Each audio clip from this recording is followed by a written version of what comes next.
Aku membawa ponsel menantuku yang rusak untuk diperbaiki, tetapi teknisi yang memperbaikinya memanggilku secara terpisah dan berbisik, "Batalkan kartu-kartu Anda, ganti kata sandi Anda, dan segera larilah." Ketika aku bertanya apa yang sedang terjadi, dia membalikan ponsel ke arahku dan apa yang dia tunjukkan membuat darahku membeku. Namaku Siti, usianya 65 tahun, dan sampai 3 hari yang lalu, aku percaya bahwa hidupku berjalan dengan sangat normal. Aku tinggal di sebuah rumah yang nyaman di Jakarta Selatan bersama suamiku, Joko, 67 tahun. Kami baru saja pensiun. Aku adalah seorang guru sejarah, dan suamiku adalah seorang insinyur. Kami memiliki satu-satunya putra, Arman, yang menikah 5 tahun lalu dengan Rina. Menantuku ini selalu tampak seperti wanita muda yang menawan bagiku. Dia adalah lulusan administrasi, cerdas, cantik, dan bekerja di perusahaan konsultan keuangan. Arman bertemu Rina di pesta seorang teman, dan mereka menikah kurang dari setahun kemudian. Kadang-kadang aku berpikir dia agak menjaga jarak, tetapi aku menganggapnya sebagai tekanan pekerjaan dan kepribadiannya yang memang lebih tertutup. Semuanya dimulai Rabu lalu, ketika Rina datang berkunjung sendirian. Ini tidak seperti biasanya, karena dia dan Arman biasanya datang bersama pada akhir pekan. Dia tiba dengan tergesa-gesa, mengatakan ada masalah dengan ponselnya. Layarnya benar-benar pecah, dan dia bertanya apakah aku tahu tempat yang terpercaya untuk memperbaikinya. Aku tidak sengaja memecahkan ponsel ini dan aku perlu ponsel ini berfungsi hari ini juga untuk pertemuan penting besok, katanya. Arman sedang bepergian dan aku tidak tahu harus membawanya kemana, jelasnya. Kebetulan, aku baru saja membawa ponselku sendiri untuk diperbaiki minggu lalu di sebuah toko kecil di pusat kota. Pemiliknya, Dimas, yang kami panggil Mas Dimas, adalah putra dari mantan rekan kerja di sekolah tempatku mengajar. Aku menawarkan diri untuk membawakan ponsel Rina ke sana. Itu akan sangat sempurna, Siti. Engkau menyelamatkan nyawaku, kata Rina, sambil menyerahkan ponsel itu kepadaku. Kata sandinya adalah 2818. Hari jadi pernikahan kami. Aku harus segera lari ke kantor sekarang. Bisakah aku mengambilnya malam nanti? Tentu saja, aku setuju. Aku mengambil ponsel itu dan mengendarai mobil ke toko Mas Dimas. Tokonya kecil, terjepit di antara apotek dan toko roti, dengan papan nama yang sederhana, Perbaikan Ekspres. Ketika aku masuk, Mas Dimas sedang membungkuk di atas meja yang penuh dengan peralatan kecil dan perangkat elektronik yang dibongkar. "Ibu Siti, senang bertemu Anda lagi," sapanya dengan senyuman. Aku menjelaskan tentang ponsel menantuku dan dia meyakinkanku bahwa dia bisa memperbaikinya dalam beberapa jam. "Aku akan kembali setelah makan siang," kataku, sambil menyerahkan perangkat dan kata sandinya. Aku menghabiskan sore hari dengan berbelanja, dan sekitar pukul 4 sore, aku kembali ke toko. Mas Dimas sendirian, dan ketika dia melihatku masuk, wajahnya berubah. Ekspresi ramahnya berganti menjadi sesuatu yang saat itu tidak bisa aku artikan. Apakah itu kecemasan, atau rasa takut? "Ibu Siti," katanya dengan suara rendah, melirik cepat ke pintu, seolah memastikan tidak ada orang lain. "Ponselnya sudah siap, tapi aku perlu menunjukkan sesuatu kepada ibu." Aku mengerutkan kening, bingung. Apakah ada masalah dengan perangkatnya? Bukan dengan peralatannya, jawabnya, dan kemudian dia mendekat, berbicara hampir berbisik. "Batalkan kartu-kartu Anda, ganti kata sandi Anda, dan segera larilah." Aku merasakan hawa dingin merayap di punggungku. "Apa? Apa yang Anda bicarakan, Mas Dimas?" Dia memberi isyarat agar aku mendekat, membuka ponsel Rina, dan masuk ke aplikasi pesan. Dia menavigasi ke sebuah folder bernama Rencana B dan menunjukkan layarnya kepadaku. Darahku membeku. Itu adalah pesan yang dipertukarkan antara Rina dan putraku, merinci rencana untuk membunuhku. "Ibu semakin pelupa," kata sebuah pesan dari Arman. "Ini saat yang tepat. Dokter sudah mendokumentasikan kelalaian ingatannya atas permintaanku. Tidak ada yang akan mempertanyakan ketika itu terjadi." Jawaban Rina membuat perutku mual. "Asuransi jiwa dia dan ayahmu bernilai hampir 29 juta rupiah. Dengan penjualan rumah setelah itu, kita akan punya cukup untuk memulai dari awal, jauh dari Jakarta Selatan." Aku merasa kakiku lemas dan harus bersandar di meja. "Ini Ini tidak mungkin benar, gumamku. Lebih untuk diriku sendiri daripada untuk Mas Dimas. Ibu Siti, aku bersumpah aku tidak ingin ikut campur, katanya. Ketika aku sedang menguji ponsel setelah diperbaiki, muncul pemberitahuan dan aku tidak sengaja melihat pesan ini. Aku tidak bisa mengabaikannya. Aku terus menggeser percakapan. Mataku terbelalak karena kengerian. Mereka membahas metode, tanggal, bagaimana membuatnya terlihat seperti kecelakaan rumah. Mereka berbicara tentang obat-obatan yang dapat mereka gunakan, dosis yang akan berakibat fatal bagi seorang wanita seusia denganku yang memiliki tekanan darah tinggi. Putraku sendiri dan istrinya, dengan dingin merencanakan kematianku. Mereka juga berencana membunuh Joko, bisikku, merasa sesak napas. Percakapan itu merinci bagaimana mereka akan menyingkirkan suamiku kemudian. Harus ada selang waktu beberapa minggu, tulis Arman. Pasangan lanjut usia yang meninggal pada saat yang sama akan menimbulkan kecurigaan. Mas Dimas menutup pintu toko dan membalik papan nama menjadi tutup. Dia membawakanku segelas air dan membantuku duduk. Ibu harus pergi ke polisi, katanya, dengan suara tegas namun lembut. Aku menggelengkan kepala, masih syok. Mereka tidak akan percaya padaku. Itu hanya kata-kata seorang wanita tua yang pelupa melawan putra dan menantuku, yang merupakan orang-orang terhormat di masyarakat. Kalau begitu, Bu, Anda harus mengumpulkan bukti dan Anda harus melindungi diri sendiri. Dia benar. Aku mengambil ponsel dengan tangan gemetar dan mulai memotret pesan-pesan itu dengan ponselku sendiri. Aku mendokumentasikan semuanya. Tanggal, jam, rencana terperinci, penyebutan dokter keluarga yang tampaknya dimanipulasi untuk menciptakan riwayat demensia. Mas Dimas, bisakah Anda mengembalikan ponsel itu persis seperti semula? Aku tidak ingin mereka tahu bahwa kita telah menemukan sesuatu. Dia setuju, dan kami bekerja bersama selama 1 jam lagi. Ketika selesai, ponsel Rina tampak tidak tersentuh, tanpa ada tanda bahwa pesan rahasia mereka telah terbongkar. Saat keluar dari toko, aku merasa seperti berada dalam mimpi buruk. Langit Jakarta Selatan yang abu-abu tampak semakin suram. Bagaimana aku bisa kembali ke rumah? Bagaimana aku bisa menatap Joko sambil tahu bahwa putra satu-satunya kami berencana membunuh kami? Lebih buruk lagi, bagaimana aku akan menghadapi Rina ketika dia datang untuk mengambil ponsel itu? Saat mengemudi kembali ke rumah, aku merencanakan setiap langkah. Pertama, aku harus memberitahu Joko tanpa membuatnya terlalu panik. Kemudian, kami harus bertindak cepat, tetapi dengan cerdas. Jika Arman dan Rina curiga bahwa kami tahu sesuatu, mereka bisa mempercepat rencana mereka atau membuat strategi baru. Beban pengkhianatan itu hampir tidak tertahankan. Putraku, yang aku kandung, yang aku susui, yang aku bantu mengerjakan pekerjaan rumah, yang aku hibur ketika dia putus cinta untuk pertama kalinya, merencanakan kematianku demi uang. Aku memarkir mobil di depan rumah dan menarik napas dalam-dalam beberapa kali. Aku harus tetap tenang. Permainan hidup atau mati telah dimulai, dan aku harus lebih pintar daripada 2 orang muda yang berpikir bahwa seorang wanita tua yang pelupa akan menjadi mangsa yang mudah.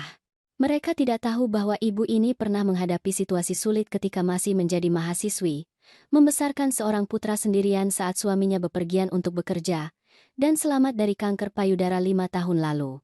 Jika mereka berpikir aku akan jatuh tanpa perlawanan, mereka salah besar. Aku keluar dari mobil sambil memegang ponsel Rina seolah-olah itu adalah bom yang siap meledak.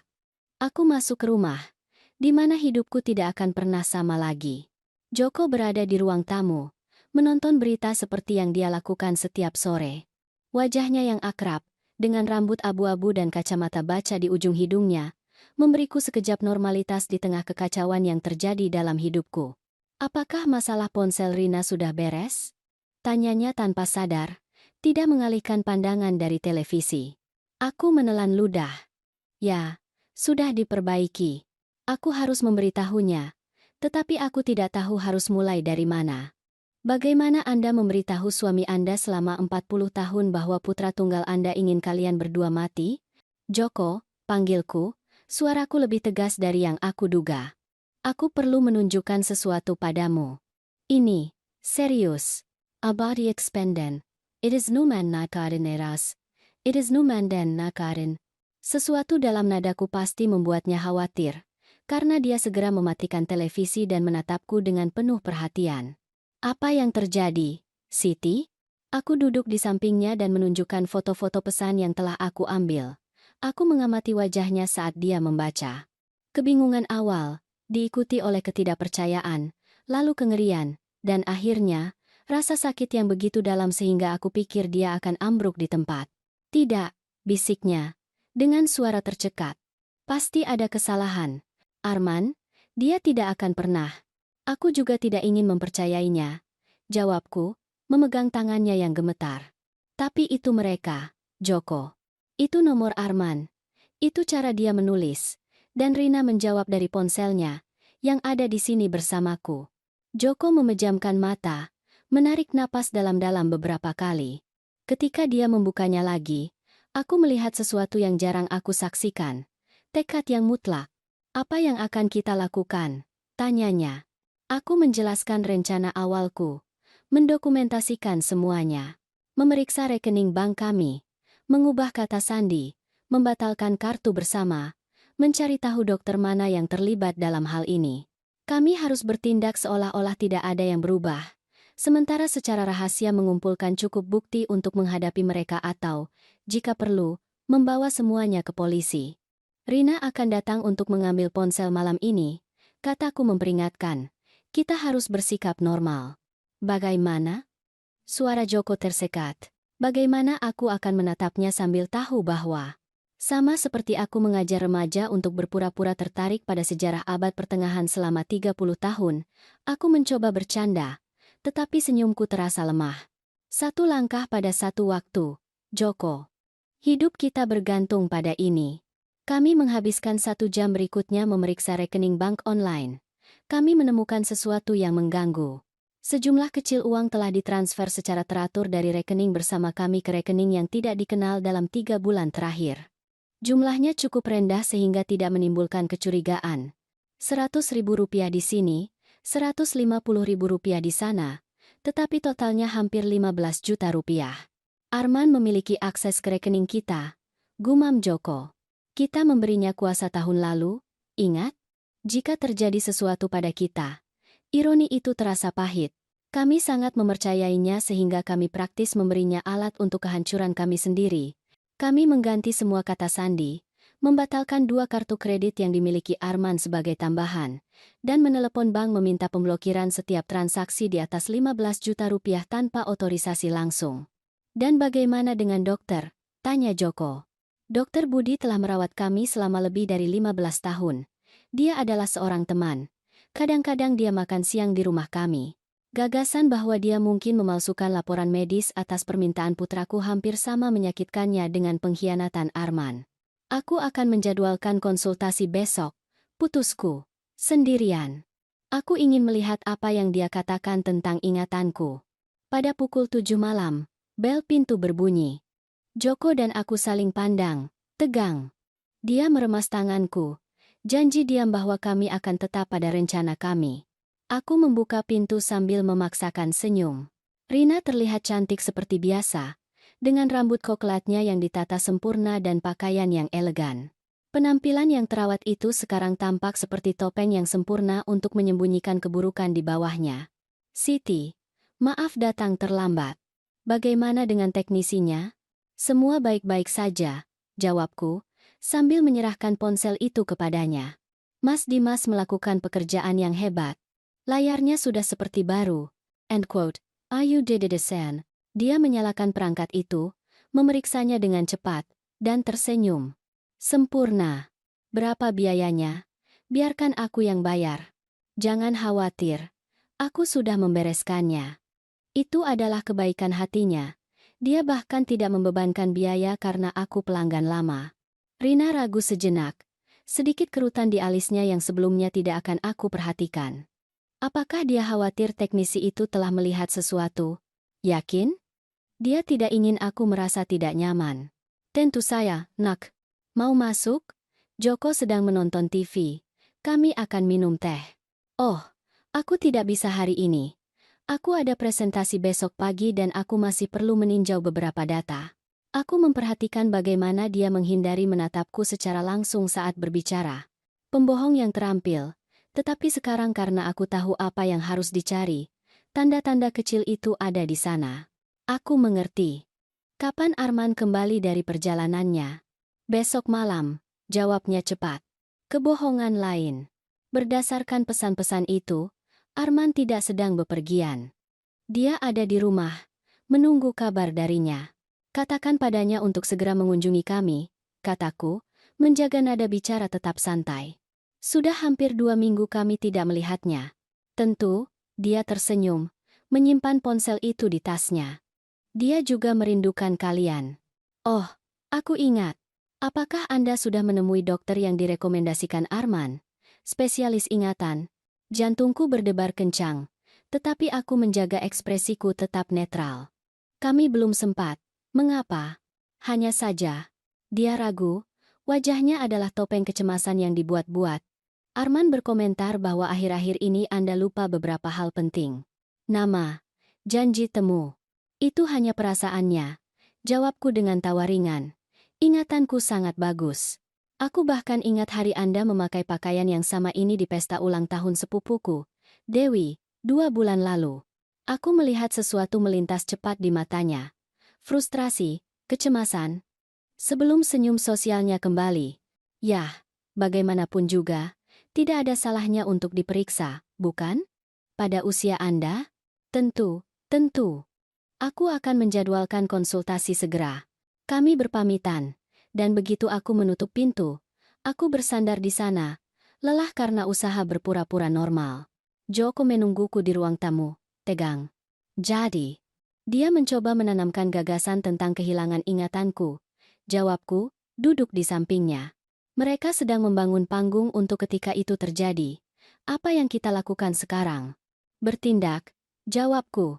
Tekad tumbuh di dalam diriku. Besok pagi aku pergi ke dokter Budi. Setelah itu, aku ingin memverifikasi asuransi jiwa kita. Kita perlu tahu persis apa yang diubah Arman. Dan setelah itu kita akan memasang jebakan kita sendiri. This was happened in Madrid Mom. Malam itu, aku hampir tidak bisa tidur. Setiap suara di rumah tampak seperti ancaman. Aku bangun 3 kali untuk memeriksa apakah pintu-pintu terkunci. Dalam salah satu waktu itu, aku menemukan Joko di dapur, minum air, dengan pandangan tersiksa yang sama seperti yang aku rasakan. Aku memikirkan Arman kecil, katanya dengan suara rendah. Ingat bagaimana dia takut gelap? Bagaimana dia lari ke tempat tidur kita saat badai? Apa yang terjadi pada anak itu, Siti? Aku tidak punya jawaban. Bagaimana putra kami yang penuh kasih telah berubah menjadi orang asing yang perhitungan, yang mampu merencanakan kematian kami dengan dingin. Kita akan mencari tahu. Janjiku, memeluknya. Dan kita akan selamat dari ini. Keesokan paginya, aku menelepon kantor Dokter Budi dengan alasan keadaan darurat. Aku berhasil mendapatkan janji temu pada pukul 10 pagi. Sebelum keluar, kami memeriksa kembali semua rekening online kami dan menemukan sesuatu yang bahkan lebih mengganggu. Ada polis asuransi jiwa baru atas namaku, yang dibuat 3 bulan lalu, yang tidak aku ketahui. Bagaimana mungkin? Tanyaku, ngeri. Joko menelusuri dokumen digital. Lihat tanda tangannya. Itu milikmu. Aku mendekat ke layar. Tidak percaya. Tanda tangan itu memang terlihat seperti milikku. Tetapi aku tidak pernah menandatangani dokumen itu. Mereka memalsukan tanda tanganku, gumamku. Dan ada lagi, lihat nilainya, Rp22.500.000, dan satu-satunya penerima manfaat adalah Arman, sambung Joko, suaranya pecah. Kenyataan dari situasi ini akhirnya menghantamku dengan kekuatan penuh. Itu bukan hanya rencana yang samar-samar, mereka sudah mengambil langkah-langkah konkret. Dokumen dipalsukan, uang dialihkan, seorang dokter mungkin terlibat, dan sekarang asuransi jiwa yang sama sekali tidak aku ketahui, siap untuk diklaim setelah kematian tidak sengajaku. Aku keluar dari rumah sambil merasakan beban dunia di pundakku. Konsultasi dengan dokter Budi akan sangat penting. Aku perlu mengetahui sejauh mana dia terlibat dalam konspirasi ini. Kantor dokter Budi tenang pada pagi itu. Resepsionis, yang sudah mengenalku selama bertahun-tahun, tersenyum ketika melihatku. Ibu Siti, senang bertemu Anda. Dokter akan segera menemui Anda. Kurang dari 10 menit kemudian, Aku dipanggil. Dokter Budi, seorang pria parubaya dengan rambut abu-abu dan ekspresi yang umumnya ramah, tampak sedikit tidak nyaman ketika aku masuk. Siti, sungguh kejutan. Arman meneleponku kemarin. Katanya Anda enggan menjalani pemeriksaan. Aku menjaga ekspresiku tetap netral saat aku duduk. Benarkah? Aneh sekali dia mengatakan itu. Sebenarnya, Dok, aku datang karena aku khawatir tentang ingatanku. Dokter itu mengangguk, seolah membenarkan sesuatu yang sudah dia ketahui. Ya, Arman memang menyebutkan beberapa episode yang mengkhawatirkan. Kelupaan, kebingungan. Aneh, jawabku dengan tenang, karena aku tidak ingat pernah mengalami masalah seperti itu. Dokter Budi ragu sejenak. Yah, Siti, kadang-kadang pasien tidak menyadari kelalaiannya sendiri. Ini umum pada tahap awal demensia.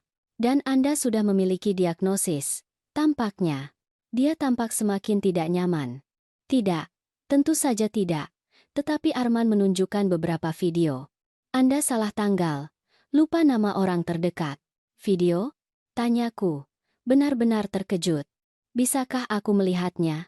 Dia tidak memberiku salinannya. Tapi, Dokter Budi, potongku, mencondongkan tubuh ke depan. Aku adalah pasien Anda selama 15 tahun. Anda kenal aku. Apakah Anda benar-benar berpikir aku menderita demensia, atau Anda hanya percaya apa yang putraku katakan? Keheningan yang terjadi selanjutnya sangat mengungkapkan. Akhirnya, dia menghela napas. Siti, aku. Arman datang menemuiku beberapa kali dalam beberapa bulan terakhir. Sangat khawatir. Dia bilang Anda dan Joko kehilangan kemampuan untuk menjaga diri sendiri, bahwa Anda butuh pengawasan. Dia memintaku untuk mendokumentasikan setiap tanda penurunan kognitif, dan Anda setuju. Dia memiliki kesopanan untuk terlihat malu. Aku hanya mencatat apa yang dia ceritakan. Aku tidak mendiagnosis apapun tanpa pemeriksaan. Aku menatapnya tajam, membiarkan keheningan berlanjut sampai menjadi canggung. Dokter Budi. Putraku berencana membunuhku, aku dan Joko. Keterkejutan di wajahnya tampak tulus. Apa? Siti, itu tuduhan yang sangat serius. Aku punya bukti, dan sekarang aku mengerti mengapa dia membutuhkan keterlibatan Anda, meskipun tidak langsung. Riwayat medis yang mendokumentasikan penurunan kognitif akan membuat kematianku jauh lebih tidak mencurigakan. Dokter Budi tampak pucat. Tangannya, yang biasanya kuat, sedikit gemetar saat dia menyesuaikan kacamatanya. Siti, aku tidak akan pernah berpartisipasi dalam hal seperti itu. Aku pikir Arman benar-benar khawatir tentang Anda. Aku mengeluarkan ponselku dari tas dan menunjukkan beberapa foto pesan yang telah aku ambil. Saat dia membaca, wajahnya berubah dari ketidakpercayaan menjadi kengerian. Ya Tuhan, gumamnya akhirnya. Aku tidak tahu. Aku ingin melihat riwayat medisku, tuntutku. Sekarang, dia ragu hanya sesaat sebelum mengakses komputernya dan membuka riwayat medisku. Dia memutar layar agar aku bisa membaca. Di sana, didokumentasikan dalam bahasa klinis yang impersonal, pasien menunjukkan tanda-tanda penurunan kognitif seperti yang dilaporkan oleh putra. Episode berulang kebingungan, disorientasi temporal dan spasial, kelupaan nama dan peristiwa baru-baru ini. Evaluasi neurologis lengkap direkomendasikan. Ini bohong, kataku dengan suara tegas. Dan Anda tahu itu. Siti, aku hanya mencatat apa yang diceritakan Arman. Aku tidak mengonfirmasi atau mendiagnosis apapun. Tetapi Anda membuat catatan yang dapat digunakan untuk melawan saya. Catatan medis resmi yang menunjukkan bahwa aku kehilangan kemampuan mental. Sempurna untuk ketika aku meninggal secara tidak sengaja. Bukan begitu? Dokter itu tampak benar-benar terganggu. Apa yang Anda ingin aku lakukan? Pertama, cetak riwayat ini untukku, dengan tanda tangan Anda. Kemudian, aku ingin Anda membuat catatan baru, tertanggal hari ini, yang menyatakan bahwa Anda secara pribadi mengevaluasiku dan tidak menemukan tanda-tanda gangguan kognitif. Dia segera setuju, jelas terpengaruh oleh situasi itu. Dan, Dok, tambahku saat dia mengetik. Jika terjadi sesuatu pada Joko atau aku, riwayat ini dan percakapan kita hari ini akan menjadi hal pertama yang akan dilihat polisi. Aku keluar dari kantor dokter dengan dokumen di tangan, bukti nyata dari konspirasi yang melawan kami. Dokter Budi telah dimanipulasi oleh Arman, tetapi keterlibatannya, meskipun karena kenaifan, hampir merenggut nyawa kami. Aku langsung mengemudi ke bank. Aku perlu memverifikasi rekening kami secara pribadi dan, yang paling penting, mencabut kuasa apapun yang telah kami berikan kepada Arman. Manajer, Bapak Joko, yang telah menangani rekening kami selama bertahun-tahun, tampak sangat terkejut ketika aku meminta untuk mencabut kuasa itu. Ibu Siti, apakah Anda yakin? Putra Anda baru-baru ini mencari saya, mengatakan bahwa Anda ingin memperluas kuasanya untuk mengelola keuangan, karena Bapak Joko tidak sehat. Kebohongan lain. Joko sangat sehat untuk usianya yang 67 tahun. Suamiku baik-baik saja, Bapak Joko. Dan ya, aku sangat yakin. Sebenarnya, aku ingin memverifikasi semua pergerakan di rekening kami dalam 6 bulan terakhir.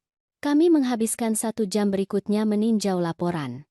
Selain transfer kecil yang sudah kami identifikasi online, kami menemukan sesuatu yang bahkan lebih mengganggu. Arman telah memulai proses untuk mendapatkan kartu kredit kedua Joko, dengan alasan kartu yang asli hilang. Dia bilang Bapak Joko kehilangan kartu itu, tetapi tidak ingin mengganggu Bapak dengan birokrasi. Jelas manajer itu, yang sekarang jelas merasa malu. Dan Anda mengeluarkan kartu baru tanpa kehadiran atau tanda tangan pemegang kartu? Tanyaku tidak percaya. Bapak Joko gelisah di kursinya, tidak nyaman. Ya karena dia memiliki kuasa dan sudah menangani beberapa masalah keuangan untuk Anda. Aku menarik napas dalam-dalam, menahan amarah. Batalkan kartu itu segera dan blokir setiap upaya di masa depan untuk mengeluarkan kartu tanpa kehadiran fisik kami. Ketika aku meninggalkan bank, aku merasa lega karena telah mengganggu aspek lain dari rencana itu dan ngeri karena luasnya plot itu. Arman telah dengan cermat menyiapkan panggung, menciptakan skenario di mana kematian kami akan tampak wajar dan dia akan memiliki kendali penuh atas aset kami. Dalam perjalanan pulang, ponselku berdering. Itu dia. Jantungku berdebar kencang, tetapi aku menjawab dengan suara senormal mungkin. Halo nak. Ibu, semuanya baik-baik saja. Aku baru saja tiba dari perjalanan dan Rina bilang ibu membawa ponselnya untuk diperbaiki. Itu sangat baik dari ibu. Kenaturalan dia berbohong sangat mengesankan. Tidak ada perjalanan sama sekali. Sama-sama, sayang. Teknisi itu putra dari rekan kerjaku. Dia memberi kami harga yang bagus. Bagus sekali. Hei, aku berpikir untuk mampir malam ini bersama Rina. Sudah lama kita tidak makan malam bersama, kan? Rasa dingin merayapi punggungku. Mengapa tiba-tiba ada minat untuk mengunjungi kami? Apakah mereka telah menyadari sesuatu? Apakah dokter telah menelepon Arman setelah kunjunganku? Tentu, jawabku, menjaga suara tetap stabil. Datanglah, ya, aku akan membuat lasagna kesukaanmu. Sempurna. Oh, dan Bu, apakah Ibu sudah menemui dokter yang aku rekomendasikan? Rina bilang kalian belum pergi. Sebenarnya, aku pergi ke dokter Budi pagi ini. And Rina consides. 1W this other W dot. In the set in the stays down at the 1W dot. Keheningan singkat. Anda pergi, dan apa katanya? Tidak ada yang istimewa. Dia melakukan beberapa tes sederhana. Katanya aku baik-baik saja untuk usiaku. Keheningan lain. Kali ini lebih lama. Oh, baguslah kalau begitu. Tapi mungkin ada baiknya mencari pendapat kedua, tahu? Kadang-kadang dokter Budi sangat konservatif dengan diagnosis. Akan kita lihat nak. Sampai jumpa malam ini kalau begitu. Ya, sekitar jam 7 malam. Sampai jumpa nanti. It's Saturday, I've no lacks the foyer. And that's, in the married. Ketika aku menutup telepon, tanganku gemetar. Percakapan yang tampaknya tidak berbahaya itu penuh dengan subteks yang mengancam. Arman jelas berharap dokter Budi akan menyatakan bahwa aku mengalami semacam gangguan kognitif dan dia menjadi tidak stabil ketika tahu bukan itu masalahnya. Dan sekarang dia ingin makan malam bersama kami malam ini. Mengapa? Untuk mengamati perilakuku? Untuk memverifikasi apakah aku menunjukkan kecurigaan? Atau sesuatu yang lebih buruk? Aku tiba di rumah dan menemukan Joko di ruang tamu dikelilingi oleh kertas-kertas. Dia mendongak dengan cemas. Bagaimana kabarmu? Apakah dokter terlibat? Aku menjelaskan semuanya. Bagaimana Arman memanipulasi dokter Budi untuk membuat riwayat medis palsu, Bagaimana dia mendapatkan akses ke rekening bank kami? Bagaimana dia memalsukan dokumen asuransi jiwa? Dan dia baru saja meneleponku. Aku menyimpulkan. Dia dan Rina ingin makan malam di sini malam ini. Joko tampak pucat. Menurutmu mereka curiga bahwa kita telah menemukan sesuatu? Aku tidak yakin. Tetapi dia jelas terganggu ketika tahu bahwa aku pergi ke dokter Budi. Dan dokter itu tidak menemukan sesuatu yang salah denganku. Kami saling pandang. Pertanyaan diam yang sama mengambang di antara kami. Apa yang mungkin dicoba Arman dan Rina selama makan malam itu? Kita tidak boleh makan atau minum apapun yang mereka bawa, kata Joko akhirnya. Dan salah satu dari kita harus selalu waspada, mengawasi apa yang mereka lakukan. Aku setuju. Kita perlu merekam makan malam itu entah bagaimana. Jika mereka mengatakan sesuatu yang memberatkan. Joko mengangguk dan pergi mencari perekam digital lamanya, yang dia gunakan untuk merekam pertemuan ketika dia masih bekerja. Kami menguji perangkat itu, memverifikasi apakah masih berfungsi dan di mana kami bisa menyembunyikannya di ruang makan. Aku menghabiskan sore hari menyiapkan lasagna yang aku janjikan. Meskipun gagasan untuk duduk di meja bersama dua orang yang berencana membunuh kami membuatku merasa tidak enak badan secara fisik. Setiap kali aku memikirkan pesan-pesan itu, tentang perhitungan dingin yang dengannya putra kami sendiri membahas kematian kami, aku merasakan rasa sakit yang tidak bisa dijelaskan dengan kata-kata. Bagaimana kita sampai pada titik ini? Tanyaku pada Joko saat kami menyiapkan meja untuk makan malam. Apa yang salah kita lakukan padanya? Joko menggelengkan kepala, matanya menunjukkan rasa sakit yang sama seperti yang aku rasakan. Aku tidak tahu, Siti. Aku pikir kita mengenal putra kita. And find life, in means of doubt, and then of doubt and do. Tepat pukul 7 malam, bel pintu berbunyi. Joko dan aku bertukar pandang konfirmasi terakhir. Perekam itu tersembunyi di bawah meja, berfungsi. Strategi kami sederhana, bertindak normal, mengamati setiap gerakan mereka, dan, jika mungkin, memprovokasi kecerobohan yang bisa kami dokumentasikan. Aku membuka pintu dengan senyum yang dipaksakan. Arman dan Rina ada di sana. Dia memegang sebotol anggur merah dan Rina, sekotak koklat yang mereka tahu adalah favoritku. Ibu, seru Arman, memelukku dengan antusias. Kontak fisik, yang sebelumnya memberiku kenyamanan, sekarang membuatku merinding. Bagaimana dia bisa memelukku sambil tahu bahwa dia berencana membunuhku? Senang bertemu ibu, lanjutnya, menyerahkan botol itu kepadaku.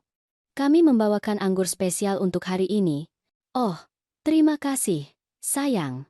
Jawabku, menganalisis labelnya dengan hati-hati. Itu adalah vintage yang mahal, yang biasanya akan membuatku terkesan. Sekarang itu hanya membuatku bertanya-tanya apakah itu dicampur dengan sesuatu. Joko menyambut mereka di ruang tamu. Senyumannya sama dipaksakannya dengan senyumanku. Aku menawarkan air, kopi, atau jus, apapun kecuali anggur yang mereka bawa. Belum, Bu, kata Arman, duduk dengan nyaman di sofa. Kita akan menyimpan anggur untuk menemani makan malam. Kami berbicara tentang hal-hal sepele selama hampir setengah jam. Pekerjaan mereka, cuaca, berita lokal. Kenormalan situasi yang surreal membuatku mual. Aku mengamati bagaimana Arman sesekali bertukar pandang dengan Rina, bagaimana Rina memperhatikan setiap gerak-gerikku, bagaimana Arman mengajukan pertanyaan yang tampaknya tidak berbahaya tentang rutinitasku, obat-obatan, kesulitan terbaruku. Jadi, Bu, katanya akhirnya, mencondongkan tubuh ke depan. Bagaimana persisnya konsultasi dengan Dokter Budi hari ini? Apakah dia melakukan tes? Apakah dia meminta tes khusus? Aku menjaga ekspresiku tetap netral. Itu adalah konsultasi biasa. Dia tidak melihat sesuatu yang mengkhawatirkan. Aneh, gumam Arman, mengerutkan kening. Dia bilang dia mencurigai sesuatu yang lebih serius. Mungkin Alzheimer awal. Benarkah? Tanyaku, mengangkat alisku dengan kejutan palsu. Kapan dia mengatakan itu padamu? Arman menyadari kecerobohannya. Oh, minggu lalu, ketika aku meneleponnya untuk berbicara tentang episode-episode yang aku perhatikan. Episode apa itu, Nak? Aku tidak ingat punya masalah apapun. Senyum merendahkan muncul di wajahnya. Lihat, itu persisnya yang membuat kami khawatir. Anda tidak ingat. Minggu lalu Anda lupa nama Ibu Ayu, Tetangga kita selama 20 tahun, lalu Anda meninggalkan kompor menyala selama berjam-jam. It's stand, nine dajdi, tumar in the nas. Tak satu pun dari itu yang terjadi. Itu adalah kebohongan yang dibuat-buat untuk membangun narasi tentang demensia yang seharusnya aku derita. Aneh, jawabku dengan tenang. Aku berbicara dengan Ibu Ayu kemarin, memanggil namanya. Dan aku tidak menggunakan kompor selama berhari-hari. Aku lebih memilih microwave akhir-akhir ini. Senyum Arman goyah sejenak. Mari kita makan malam. Setelah Joko berdiri. Lasaknya Siti baunya luar biasa. Di meja, sandiwara berlanjut. Aku menyajikan lasahna sementara Joko dengan hati-hati menukar gelas anggur. Kami telah sepakat. Kami akan mengambil anggur yang mereka bawa.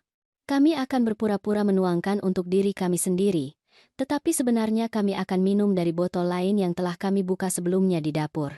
Bersulang, usul Arman, mengangkat gelasnya, untuk keluarga dan kesehatan. Kami mengangkat gelas kami dan berpura-pura minum. Aku mengamati dengan saksama saat Arman dan Rina meneguk minuman mereka sendiri. Mereka minum secara normal, tanpa ragu. Mungkin anggur itu tidak dicampur dengan sesuatu setelah semua. Siti, kata Rina, meletakkan gelasnya di meja. Arman dan aku telah berbicara. Kami khawatir Anda tinggal sendirian di rumah sebesar ini. Itu benar, tambah Arman. Terutama mempertimbangkan episode-episode baru-baru ini, kami pikir mungkin lebih baik jika Anda pindah ke tempat yang lebih kecil, lebih mudah dirawat, atau mungkin kami bisa datang dan tinggal di sini bersama Anda untuk sementara waktu. Aku bisa merasakan Joko menegang di sampingku. Itu dia.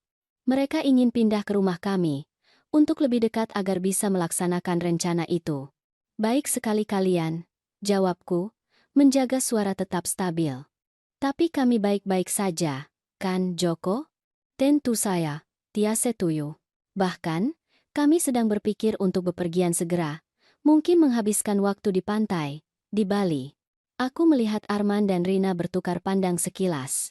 Perjalanan? Sekarang? Tanya Arman. Aku tidak berpikir itu ide yang bagus, Ayah. Bagaimana dengan dokter ibu? Dan pemeriksaan rutin Anda? Semuanya bagus, jawabku untuk Joko. Kami bisa bepergian dengan tenang. Rina tersenyum, tetapi matanya tetap dingin. Apakah kalian butuh bantuan untuk merencanakan perjalanan itu? Aku bisa mencari hotel, paket? Tidak perlu, potongku. Kami sudah mengurus semuanya. Makan malam berlanjut dengan ketegangan yang mendasari itu. Dalam setiap pertanyaan yang tampaknya tidak berbahaya, aku mengenali niat sebenarnya di baliknya. Mereka sedang menilai kondisi mental kami, mencoba membangun kontrol, mencari cara untuk mendekati kami secara fisik. Ketika aku menyajikan makanan penutup, puding yang aku buat dengan hati-hati di depan Joko, Arman mengangkat masalah itu lagi. Aku berbicara dengan seorang pengacara, katanya santai. Tentang kuasa yang lebih luas, Anda tahu, untuk keadaan darurat. Keadaan darurat seperti apa? Tanya Joko, dengan suara terkontrol. Yah, jika salah satu dari Anda perlu dirawat di rumah sakit atau jika Anda tahu, masalah dengan ingatan ibu memburuk. Pengacara menyarankan kuasa penuh, yang akan memberiku otoritas untuk membuat keputusan medis dan keuangan untuk Anda. Aku menatap putraku, mempelajari wajahnya. Wajah yang sama yang aku cium saat dia bayi, yang aku hibur saat dia kecil, yang aku foto dengan bangga saat kelulusannya. Bagaimana dia bisa berubah menjadi topeng orang asing yang perhitungan? Itu tidak perlu nak, kataku akhirnya. Kami baru saja memperbarui semua dokumen kami. Bahkan, kami membuat beberapa perubahan pada surat wasiat kami dan penerima manfaat asuransi. Ekspresi Arman membeku sesaat. Perubahan? Perubahan seperti apa? Tidak ada yang istimewa. Hanya memastikan semuanya beres, jika terjadi sesuatu pada kami. Rina meletakkan tangannya di lengan Arman seolah menahannya. Selalu baik untuk meninjau dokumen-dokumen itu, katanya lembut. Apakah kalian berkonsultasi dengan seorang pengacara? Bapak Joko, yang Anda rekomendasikan. Bohong Joko dengan kenaturalan yang mengesankan. Dia sangat membantu. Tidak ada dokter Joko, tetapi kebohongan itu mencapai tujuannya. Keduanya tampak sedikit tidak stabil. Pada pukul 10 malam, Arman melihat jam dan mengumumkan bahwa mereka harus pergi. Aku harus bekerja pagi-pagi besok, dia beralasan. Tetapi aku tahu alasan sebenarnya. Mereka perlu menghitung ulang rencana mereka.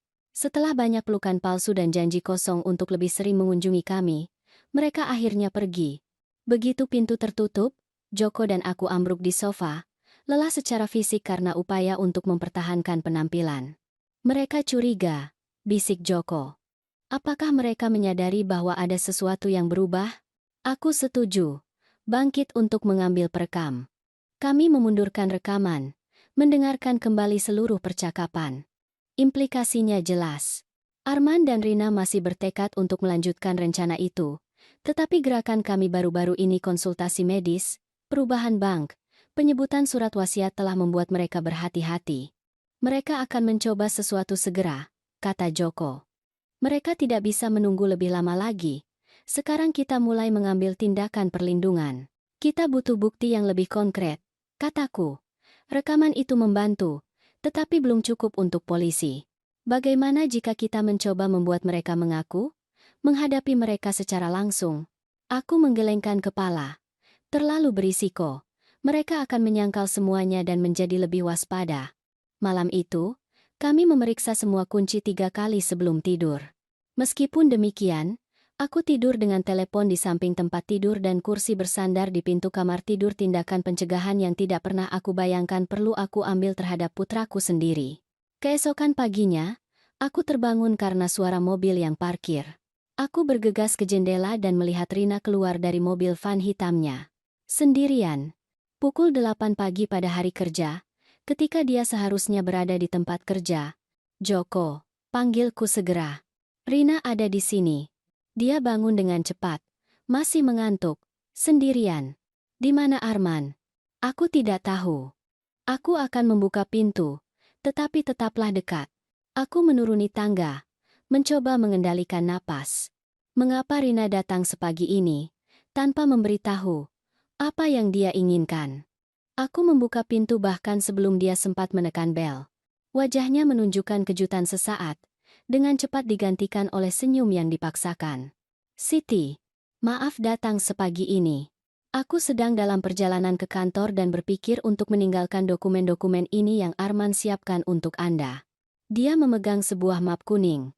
Dokumen apa? Tanyaku, tanpa mencoba mengambilnya. Tentang kuasa yang kita bicarakan kemarin. Dan beberapa artikel tentang perawatan untuk Alzheimer awal yang dapat membantu memperlambat perkembangan penyakit. Dia mengulurkan map itu lagi. Arman benar-benar khawatir tentang Anda. Aku menatap map itu untuk waktu yang lama. Itu adalah jebakan. Itu pasti. Mungkin dokumen yang sudah disiapkan dengan tanda tanganku yang dipalsukan, seperti asuransi jiwa yang kami temukan. Mengapa Anda tidak masuk? Ajakku. Menjaga nada bicara tetap santai. Kita bisa minum kopi dan meninjaunya bersama. Rina ragu-ragu. Sebenarnya, aku terlambat ke kantor. Aku hanya ingin meninggalkan ini agar Anda bisa membacanya dengan tenang. Aku bersikeras, kataku, membuka pintu lebih lebar. Joko baru saja membuat kopi segar. Hanya perlu 5 menit. Dengan enggan, dia masuk. Aku membawanya ke dapur, di mana Joko sudah ada, berpura-pura santai sambil minum kopinya. Rina, kejutan yang menyenangkan, katanya. Dia membawa beberapa dokumen untuk kita tanda tangani. Jelasku, menekankan kata tanda tangani. Joko segera mengerti. Bagus sekali, jawabnya. Mari kita lihat.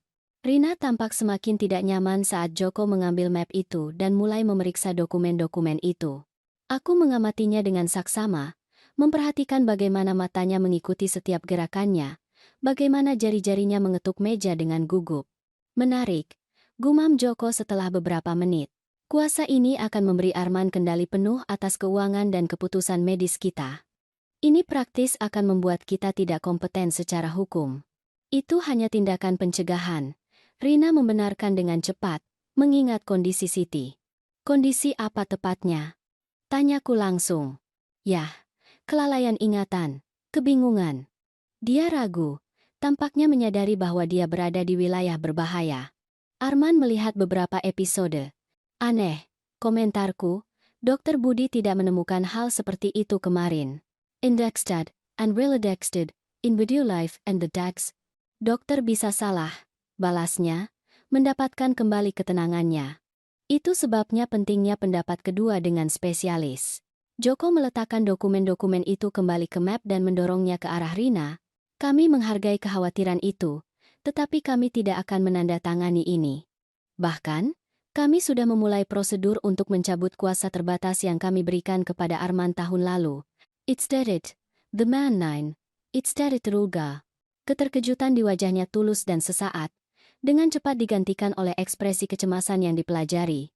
Tapi kenapa? Arman hanya ingin membantu. Kami yakin dia ingin, jawabku, tetapi kami lebih suka mempertahankan kendali atas hidup kami sendiri. Rina bangkit tiba-tiba. Aku harus pergi. Aku benar-benar terlambat. Tentu, kataku, mengantarnya ke pintu. Katakan pada Arman bahwa kami akan menelepon nanti untuk berbicara tentang dokumen-dokumen ini. In a common static, the Bona and another static, Aden Parau. Begitu dia pergi, Joko dan aku saling pandang. Kesimpulan yang sama jelas bagi kami berdua. Mereka mempercepat rencana itu, bisiknya. Ya, aku mengangguk. Dan itu berarti kita harus bertindak sekarang. Setelah Rina pergi, Joko dan aku dengan hati-hati memeriksa dokumen yang dia bawa. Seperti yang kami duga, kuasa itu akan memberikan Arman kekuatan absolut atas keuangan, properti, dan keputusan medis kami. Ada juga formulir untuk rawat inap sukarela di klinik perawatan, yang sebenarnya adalah institusi untuk lansia dengan demensia parah, dengan ruang untuk tanda tangan kami. Mereka bahkan tidak mencoba menyembunyikannya lagi. Gumam Joko, jari-jarinya gemetar saat dia membolak-balik kertas. Mereka praktis meminta kita untuk menandatangani hukuman mati kita sendiri. Itu bagus, jawabku, mengejutkannya. Semakin eksplisit mereka, semakin banyak bukti yang kita miliki. Expected, as a no-no defaser. Aku menghabiskan pagi itu dengan memotret setiap dokumen. Membuat salinan digital yang aku kirim ke email Dewi, teman lamaku dan satu-satunya orang di luar rumah kami yang aku percayai sepenuhnya. Aku menjelaskan situasinya secara singkat dan memintanya untuk menyimpan file-file itu dengan aman, tanpa berbicara dengan siapapun tentang hal itu. Apa yang kita lakukan sekarang? Tanya Joko ketika aku selesai. Kita butuh rencana. Mereka jelas bergerak maju. Kunjungan mendadak Rina. Dokumen-dokumen ini. Kita tidak bisa menunggu lagi. Kami memutuskan sudah waktunya untuk mencari bantuan profesional. Bukan polisi, kami belum memiliki cukup bukti definitif, tetapi seorang pengacara yang dapat memberi kami panduan tentang cara melindungi aset kami secara hukum. Dan yang lebih penting, hidup kami. Kami memilih seorang pengacara yang belum pernah kami kenal sebelumnya dan yang tidak memiliki hubungan dengan Arman, Dr. Ayu, spesialis hukum keluarga dan pidana. Kami berhasil menjadwalkan konsultasi untuk sore itu juga. Di kantor yang elegan di pusat kota, kami menjelaskan seluruh situasi kepada Dr. Ayu. Pesan-pesan yang ditemukan, rekening bank, asuransi jiwa palsu, riwayat medis yang dimanipulasi, dokumen-dokumen yang Rina bawa pagi itu. Pengacara itu mendengarkan dengan penuh perhatian, sesekali membuat catatan dan meminta detail spesifik. Ketika kami selesai, dia menarik napas dalam-dalam sebelum berbicara. Bapak dan Ibu, kita berada dalam situasi yang sangat serius. Apa yang Anda jelaskan kepada saya merupakan berbagai kejahatan. Konspirasi, pemalsuan dokumen, percobaan penipuan, dan, yang paling serius, konspirasi untuk pembunuhan. Apakah kita memiliki cukup bukti untuk polisi? Tanya Joko. Pesan-pesan itu adalah bukti yang paling kuat. Tetapi karena Anda mendapatkannya dengan mengakses ponsel Rina tanpa izinnya, ada risiko bahwa itu akan dianggap bukti yang melanggar hukum. Namun, mengingat keseriusan situasi dan bahaya yang mengancam Anda, aku yakin kita bisa membangun kasus yang kuat. Apa yang harus kita lakukan pertama? Tanyaku. Kita akan segera menyiapkan dokumen hukum, mencabut setiap kuasa yang ada dan memblokir kemungkinan kuasa baru tanpa kehadiran pengacara independen. Aku sendiri bisa berfungsi sebagai saksi kemampuan mental Anda. Kemudian, kita akan mengajukan laporan terperinci, menyajikan semua bukti yang kita miliki sejauh ini. Kami menghabiskan 2 jam berikutnya menandatangani dokumen, memformalkan pernyataan, dan merencanakan setiap langkah. Dr. Ayu sangat teliti, memastikan bahwa setiap aspek hukum telah dicakup. Sekarang, katanya akhirnya, kita beralih ke masalah yang paling mendesak, keselamatan fisik Anda. Aku sangat menyarankan Anda untuk tidak kembali ke rumah hari ini. Joko dan aku bertukar pandang cemas. Menurut Anda, kami dalam bahaya segera? Tanyaku, meskipun aku sudah tahu jawabannya. Berdasarkan apa yang Anda ceritakan kepadaku, ya, mereka menyadari bahwa Anda mengambil tindakan perlindungan. Kunjungan mendadak Rina pagi ini menunjukkan urgensi di pihak mereka. Jika aku jadi Anda, aku akan menghabiskan beberapa hari di hotel menggunakan nama yang berbeda, sampai kita bisa mendapatkan perintah perlindungan. Kami meninggalkan kantor pengacara dengan map penuh dokumen dan perasaan mendesak. Kami langsung pergi ke kantor polisi, di mana kami mengajukan laporan terperinci. Komandan Jaga, seorang pria parubaya bernama Bapak Budi, mendengarkan cerita kami dengan kekhawatiran yang meningkat. Ini sangat serius, komentarnya setelah memeriksa bukti-bukti itu. Aku akan menugaskan seorang penyelidik untuk kasus ini segera dan meminta pengawasan tersembunyi untuk tempat tinggal Anda. Ketika kami menyebutkan bahwa pengacara menyarankan untuk tidak kembali ke rumah, komandan itu setuju dengan tegas. Memang, akan lebih aman jika Anda tinggal di tempat lain untuk saat ini. Tetapi sebelumnya, aku ingin mengirim tim untuk memasang kamera tersembunyi di rumah Anda. Dengan persetujuan Anda, tentu saja. Jika mereka mencoba masuk atau melakukan sesuatu, kita akan memiliki bukti konkret. Kami setuju dengan rencana itu. Kami akan kembali ke rumah sebentar, hanya untuk mengambil beberapa barang penting, sementara polisi memasang peralatan pengawasan di titik-titik strategis. Kemudian, kami akan pergi ke hotel di pusat kota, jauh dari lingkungan kami, menggunakan nama palsu seperti yang disarankan. Dalam perjalanan pulang, Joko tetap diam, menatap keluar jendela taksi. Ketika kami hampir tiba, dia akhirnya berbicara. Aku tidak pernah membayangkan hari akan tiba ketika aku takut pada putraku sendiri. Aku meremas tangannya. Tidak ada kata-kata yang bisa meringankan rasa sakit itu. Rumah kami, dilihat dari luar, tampak sangat normal. Jendela yang sama, taman yang sama yang telah kami tanam selama bertahun-tahun, kotak surat yang sama yang Arman cat saat remaja. Sulit dipercaya bahwa tempat yang mewakili keamanan dan keluarga itu telah menjadi panggung konspirasi melawan hidup kami. Polisi berpakaian preman tiba dengan hati-hati, dengan mobil biasa. Mereka masuk melalui pintu belakang dan bekerja dengan cepat, memasang kamera-kamera kecil di tempat-tempat strategis, ruang tamu, dapur, lorong, pintu masuk.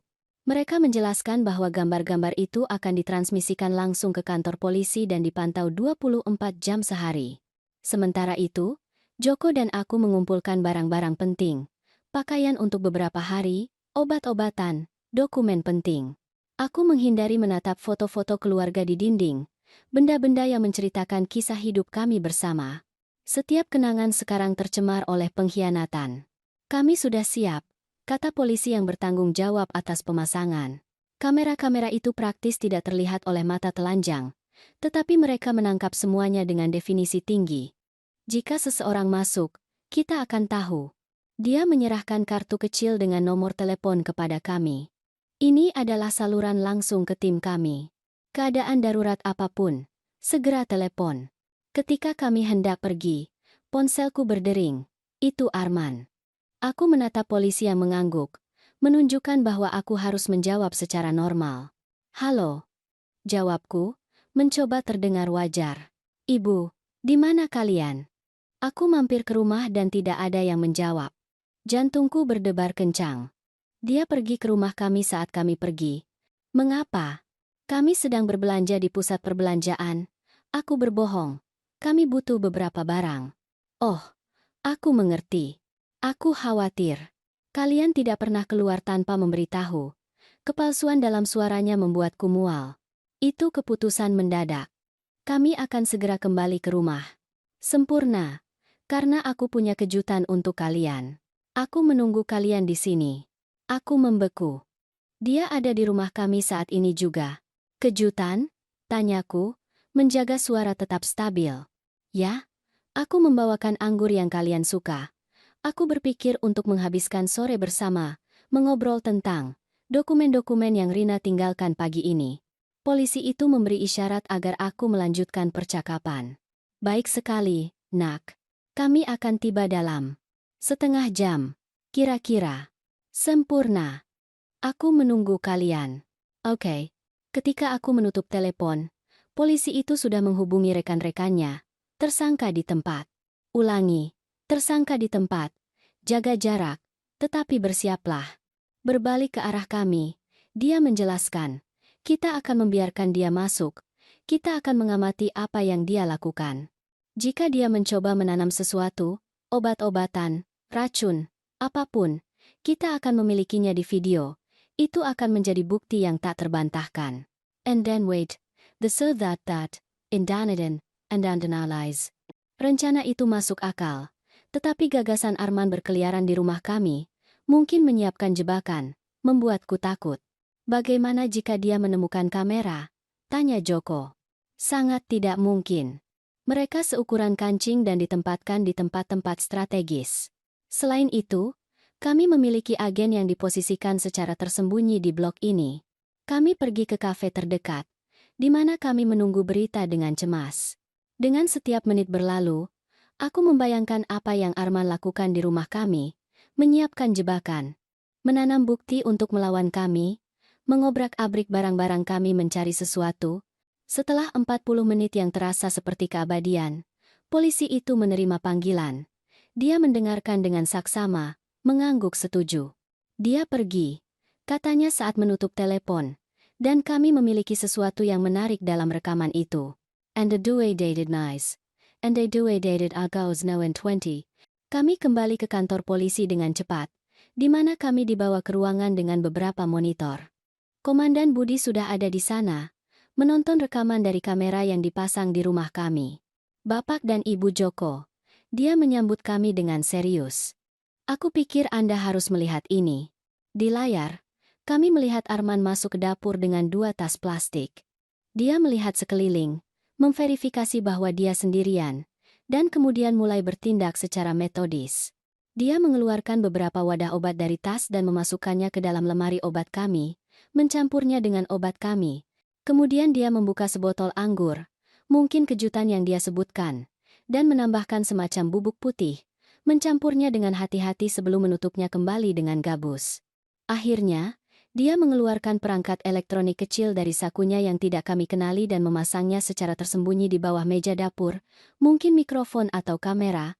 Ya Tuhan, gumamku dengan tangan menutupi mulutku, melihat putraku sendiri, di video, dengan sengaja menyiapkan apa yang tampak seperti kematian kami, adalah rasa sakit yang tak terlukiskan. Sekarang kita punya lebih dari cukup bukti, kata komandan itu.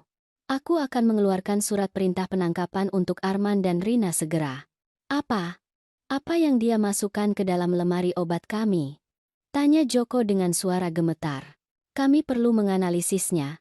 Tetapi dari penampilannya itu adalah obat-obatan yang dikontrol, mungkin dalam dosis tinggi. Zat yang dia tambahkan ke anggur juga akan dianalisis. Tetapi aku yakin itu adalah sejenis obat penenang yang kuat. Komandan itu meletakkan tangannya di pundakku. Ibu Siti, aku tahu ini sangat menyakitkan, tetapi aku perlu Anda mengerti. Putra Anda secara aktif mencoba membunuh Anda hari ini. Jika Anda kembali ke rumah dan meminum anggur itu, inkore na bajagez, olana ramala. Aku tidak bisa menahan air mata. Realitas situasi itu akhirnya menghantamku dengan kekuatan penuh. Itu bukan hanya pesan teks atau dokumen yang mencurigakan. Itu adalah putraku, di dapur kami, dengan sengaja meracuni minuman dan obat-obatan yang dia tahu akan kami gunakan. Apa yang terjadi sekarang? Tanya Joko, memelukku saat aku menangis. Kami akan menangkap mereka hari ini juga. Jawab komandan itu, dengan bukti ini tidak ada kemungkinan pembebasan bersyarat. Kalian aman sekarang. Tetapi aku masih merekomendasikan Anda untuk tetap di hotel selama beberapa hari, sampai kami menyelesaikan semuanya. Saat kami meninggalkan kantor polisi, mencoba memproses semua yang telah terjadi, seorang petugas polisi wanita mendekat dengan tergesa-gesa. Komandan Budi, kami baru saja menerima panggilan. Arman dan Rina ada di rumah Bapak dan Ibu Joko sekarang. Mereka tampak gelisah. Mereka mencari Anda. Komandan itu bereaksi segera. Tim taktis siap. Kita pergi sekarang. Berbalik ke arah kami, dia menjelaskan. Mereka mungkin menyadari bahwa ada sesuatu yang salah, bahwa Anda tidak kembali ke rumah seperti yang dijanjikan. Kami akan menangkap mereka sekarang juga. Bisakah kami ikut dengan Anda? Tanyaku, mengejutkan diriku sendiri. Sebagian diriku ingin melarikan diri, tidak pernah melihat Arman atau Rina lagi. Tetapi bagian lain, mungkin yang paling kuat, perlu berada di sana, menyaksikan akhir dari mimpi buruk itu. Komandan itu ragu, tetapi akhirnya setuju. Anda bisa tinggal di mobil polisi pada jarak yang aman, tetapi Anda tidak akan ikut campur dengan cara apapun. Dalam perjalanan ke rumah kami, dengan jantung berdebar kencang di dada, aku bertanya-tanya bagaimana aku sampai pada titik itu. Bagaimana putraku, yang aku peluk di lenganku saat bayi, telah berubah menjadi orang asing yang mampu merencanakan kematianku dengan dingin. Ketika kami tiba, beberapa mobil polisi sudah diposisikan secara tersembunyi di sekitar rumah kami. Melalui radio, kami mendengar bahwa Arman dan Rina masih di dalam, tampaknya berdebat tentang apa yang harus dilakukan. Mereka menyadari bahwa ada sesuatu yang salah. Komentar seorang polisi. Mereka mencoba menelepon ponsel Bapak dan Ibu Joko berulang kali. Memang, ponselku telah berdering beberapa kali dalam beberapa menit terakhir. Selalu Arman. Aku mengabaikan setiap panggilan mengikuti instruksi polisi. Komandan Budi secara pribadi mengoordinasikan operasi itu, berbicara dengan suara rendah melalui radio kepada berbagai agen yang diposisikan. Tim dalam posisi, dia mengumumkan akhirnya, kita akan masuk dalam 1 menit. Saat itulah kami melihat gerakan. Pintu depan terbuka dan Arman keluar dengan tergesa-gesa, diikuti oleh Rina. Keduanya membawa ransel dan tampak gelisah, melihat sekeliling dengan gugup saat mereka berjalan ke mobil yang diparkir di pinggir jalan. Mereka mencoba melarikan diri, gumam Joko. Dalam sekejap, beberapa polisi keluar dari tempat persembunyian mereka, mengepung pasangan itu dengan senjata terhunus. Polisi, berhenti. Tangan di tempat kami bisa melihat. Aku melihat keterkejutan di wajah Arman, kepanikan di mata Rina. Sesaat, Arman tampak mempertimbangkan untuk lari, tetapi dengan cepat menyadari bahwa dia dikepung. Perlahan, keduanya mengangkat tangan mereka. Dalam hitungan detik, mereka dibekuk, diborgol, dan dimasukkan ke kendaraan terpisah. Semuanya begitu cepat dan terorganisir sehingga terasa tidak nyata, seperti adegan film. Komandan Budi mendekati mobil kami. Sudah selesai. Keduanya ditahan, didakwa dengan percobaan pembunuhan, konspirasi, dan berbagai kejahatan lainnya. Kami menemukan anggur yang dicampur dengan sesuatu dan obat-obatan yang dia tanam. Kami akan menganalisis semuanya. Aku melihat keluar jendela mobil polisi dan melihat putraku dibawa pergi, diborgol, di kursi belakang mobil patroli. Pandangan kami bertemu sejenak. Aku tidak melihat penyesalan di matanya, hanya kemarahan dan mungkin kejutan karena telah tertangkap. Pada saat itu, perasaan aneh menguasai diriku. Itu bukan kelegaan, itu bukan balas dendam yang terpuaskan, itu hanya kekosongan yang dalam, seolah-olah sesuatu yang mendasar telah dicabut dariku. Kami kembali ke kantor polisi, di mana kami memberikan pernyataan formal lebih lanjut. Polisi telah menemukan berbagai barang bukti yang memberatkan di ransel Arman dan Rina. Obat-obatan asli dari wadah yang dia tanam di rumah kami, lebih banyak dosis bubuk yang dia masukkan ke dalam anggur, tiket pesawat ke luar negeri dengan tanggal keberangkatan keesokan harinya, dan sejumlah besar uang tunai. Mereka siap melarikan diri, jelas komandan itu. Mereka mungkin menyadari bahwa ada sesuatu yang salah, bahwa Anda tidak kembali ke rumah seperti yang dijanjikan. Rencananya jelas untuk meninggalkan anggur beracun, menunggu Anda mengonsumsinya, dan melarikan diri sebelum mayat ditemukan.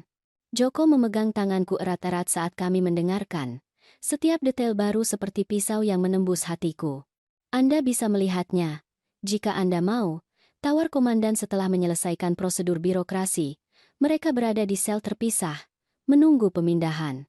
Joko menggelengkan kepala. Dia belum siap, dan aku menghormatinya. Tetapi sesuatu di dalam diriku perlu menatap mata putraku untuk terakhir kalinya.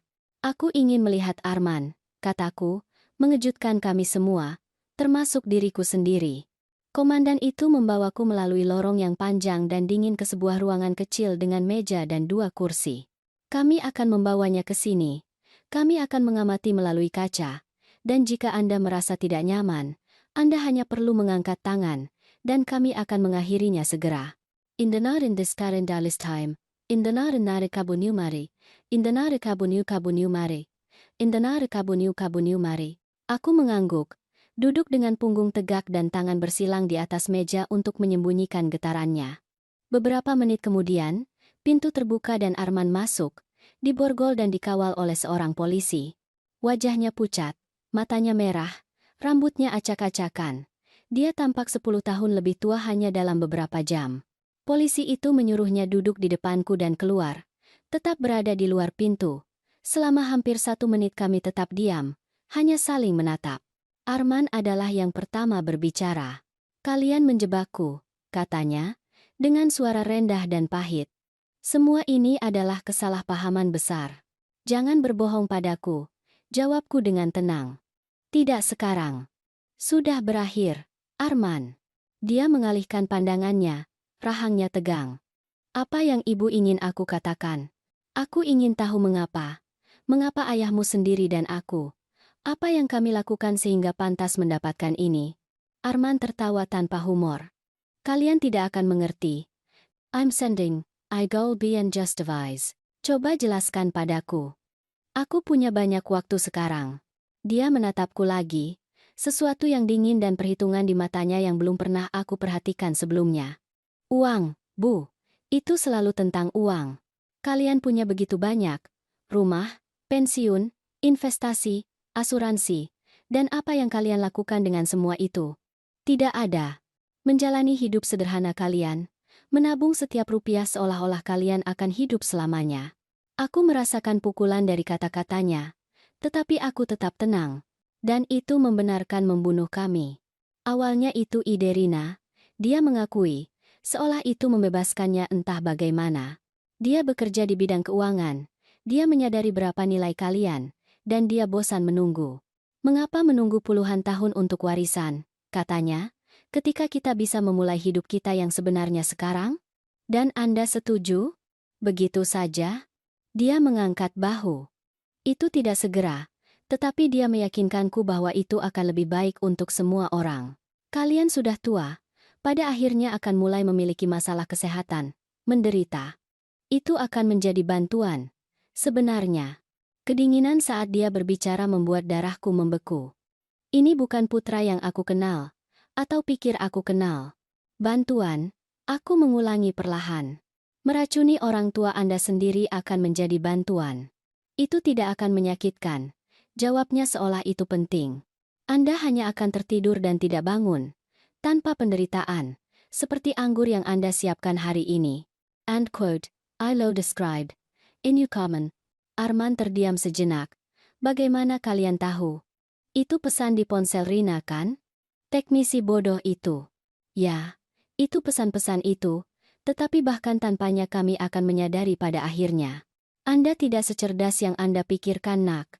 Dia gelisah di kursinya, borgolnya berdentang. "Dan sekarang, ibu akan bersaksi melawan putra ibu sendiri, mengirimku ke penjara, aku akan membuatnya tampak seperti kecelakaan. Tidak ada yang akan menderita, kalian akan mati dengan damai, dan aku akhirnya akan mendapatkan kehidupan yang pantas aku dapatkan." "Kehidupan yang pantas Anda dapatkan," aku mengulangi, membiarkan kata-kata itu mengambang di udara di antara kami. Aku menatapnya, benar-benar menatapnya, mencoba melihat melampaui kemarahan, melampaui kedinginan, mencari sisa-sisa anak yang kami besarkan. "Aku tidak menemukan apapun. Aku tidak mengenali Anda," kataku akhirnya, suaraku hampir berbisik. "Putra yang kami besarkan, yang kami cintai, yang kami lindungi, di mana dia?" "Aku di sini," jawab Arman. Sekelebat emosi melintasi wajahnya. "Ini aku. Aku hanya tumbuh dewasa. Aku hanya lelah menunggu giliranku. Aku bangkit perlahan. Anda akan mendapatkan pengacara yang baik, kami akan membayarnya. Itu adalah tindakan terakhir sebagai orang tua Anda.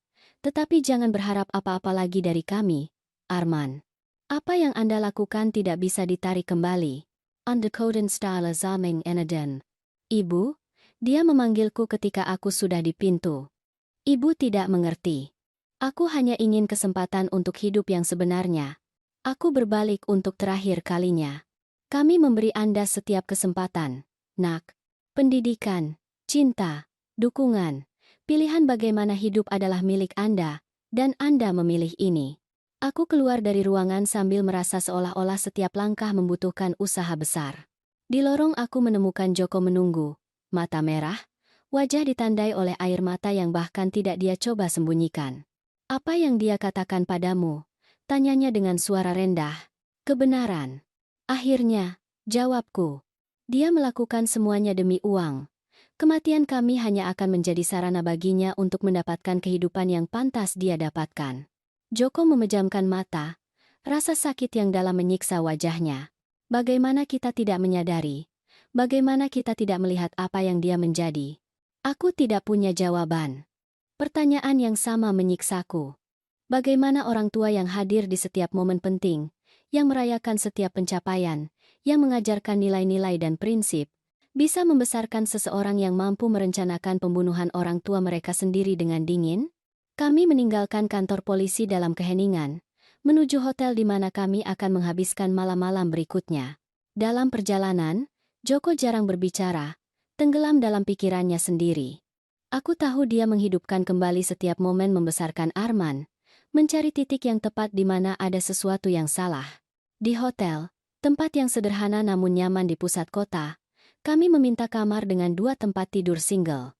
Tak satu pun dari kami menyebutkannya, tetapi kami berdua tahu bahwa kami membutuhkan ruang kami sendiri malam itu. Rasa sakit itu terlalu pribadi, terlalu dalam untuk dibagikan, bahkan setelah bertahun-tahun bersama. Aku berbaring kelelahan, tetapi tidur tidak datang. Gambar Arman kecil bercampur dengan penglihatan dia menaruh racun di anggur, menciptakan mimpi buruk yang tidak bisa aku hindari.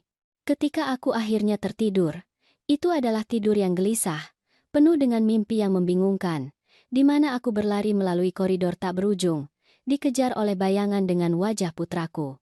Aku terbangun terkejut oleh suara ponsel. Itu Komandan Budi, Ibu Siti. Maaf menelepon sepagi ini. Kami perlu Anda datang ke kantor polisi secepat mungkin. Ada perkembangan dalam kasus ini. Nada serius dalam suaranya membuatku khawatir. Apakah ada yang terjadi? Aku lebih suka menjelaskan secara langsung. Sebaiknya Anda datang secepatnya. Aku membangunkan Joko dan memberitahunya tentang panggilan itu. Dalam waktu 30 menit kami berada di kantor polisi, dibawa langsung ke kantor komandan. Komandan Budi menyambut kami dengan ekspresi serius. Bapak dan Ibu Joko, terima kasih telah datang begitu cepat. Aku punya berita. Rumit. Apa yang terjadi? Tanya Joko dengan suara tegang. Rina meminta untuk membuat pernyataan lengkap dengan imbalan pengurangan hukuman. Dia bersedia bersaksi melawan putra Anda. Aku merasakan benjolan di tenggorokanku. Apa yang dia katakan? Menurut dia, rencana awalnya hanya merampok kalian, mengalihkan uang dari rekening, mendapatkan kuasa untuk mengendalikan aset. Gagasan untuk menyingkirkan kalian secara fisik hanya muncul dalam beberapa bulan terakhir, ketika Arman menyadari bahwa kalian mungkin menemukan pengalihan itu. Joko meremas tanganku dengan kuat.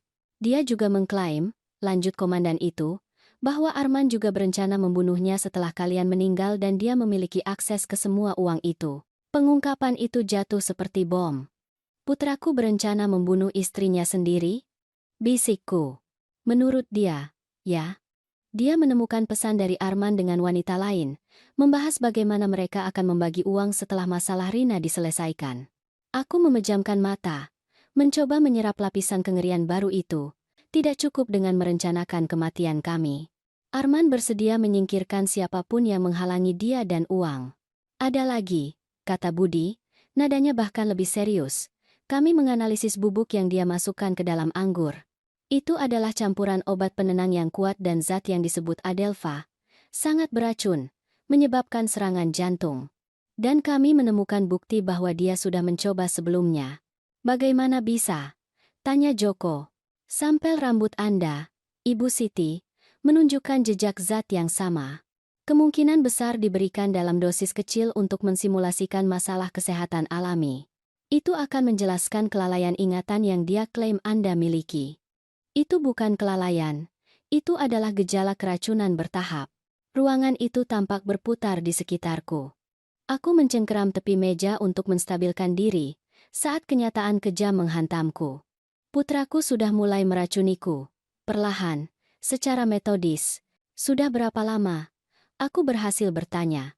Sulit untuk dipastikan, tetapi dari apa yang ditunjukkan sampel, setidaknya 3 bulan. 3 bulan? Aku mengingat kembali tanda-tanda kecil yang telah aku abaikan. Sakit kepala yang lebih sering, saat-saat pusing, malam tanpa tidur. Aku menganggap semuanya sebagai stres, usia, tidak pernah membayangkan bahwa aku perlahan-lahan diracuni oleh putraku sendiri. Dan Bapak Joko. Komandan itu bertanya, berbalik ke suamiku. Aku merasa baik-baik saja, jawabnya, bingung. Meskipun demikian, kami merekomendasikan tes toksikologi. Jika Ibu Siti menjadi sasaran, ada kemungkinan dia juga sudah mulai bertindak melawan Anda. Kami meninggalkan kantor polisi bahkan lebih terpengaruh dari sebelumnya. Gagasan bahwa Arman tidak hanya berencana membunuh kami, tetapi sudah memulai prosesnya, tidak tertahankan. Setiap makanan yang kami bagikan dalam beberapa bulan terakhir, setiap cangkir kopi yang dia siapkan dengan ramah, setiap obat yang dia ingatkan untuk aku minum, semuanya bisa menjadi bagian dari rencana jahatnya. Kita pergi ke rumah sakit sekarang juga, desak Joko. Kita perlu memeriksa apakah ada kerusakan permanen. Di rumah sakit, kami dirawat sebagai prioritas setelah menjelaskan situasinya. Dokter melakukan serangkaian tes, mengumpulkan sampel darah dan rambut, dan merawat kami untuk observasi selama 24 jam. Hasilnya, ketika tiba, mengonfirmasi kecurigaan. Aku memiliki tingkat adelfa yang terdeteksi dalam tubuhku, meskipun tidak cukup untuk menyebabkan kerusakan permanen. Joko bersih, menunjukkan bahwa Arman telah fokus padaku terlebih dahulu, kemungkinan besar karena, sebagai wanita yang lebih tua dengan riwayat masalah kesehatan, aku pernah menderita kanker payudara bertahun-tahun yang lalu, kematianku akan tampak kurang mencurigakan. Anda beruntung, Bu, jelas dokter. Keracunan bertahap dihentikan sebelum menyebabkan kerusakan yang tidak dapat diubah. Dengan perawatan yang tepat dan waktu, tubuh Anda akan sepenuhnya menghilangkan racun itu. End quote. Anda sesney presented the night at Espanyas, Havitaris Bos next today for Sprague. Beruntung adalah kata yang aneh untuk menggambarkan situasi itu. Aku beruntung karena aku menemukan bahwa putraku meracuniku sebelum dia berhasil membunuhku. Dalam hari-hari berikutnya, kasus ini mendapat proporsi yang tidak pernah kami bayangkan. Kisah putra yang berencana membunuh orang tuanya demi warisan menarik perhatian media nasional. Wartawan mengepung hotel tempat kami menginap. Mereka menelepon terus-menerus. Mereka mencoba segala cara untuk mendapatkan pernyataan dari kami. Kami menolak semua wawancara, semua penampilan. Rasa sakit kami terlalu dalam, terlalu pribadi untuk diubah menjadi tontonan publik.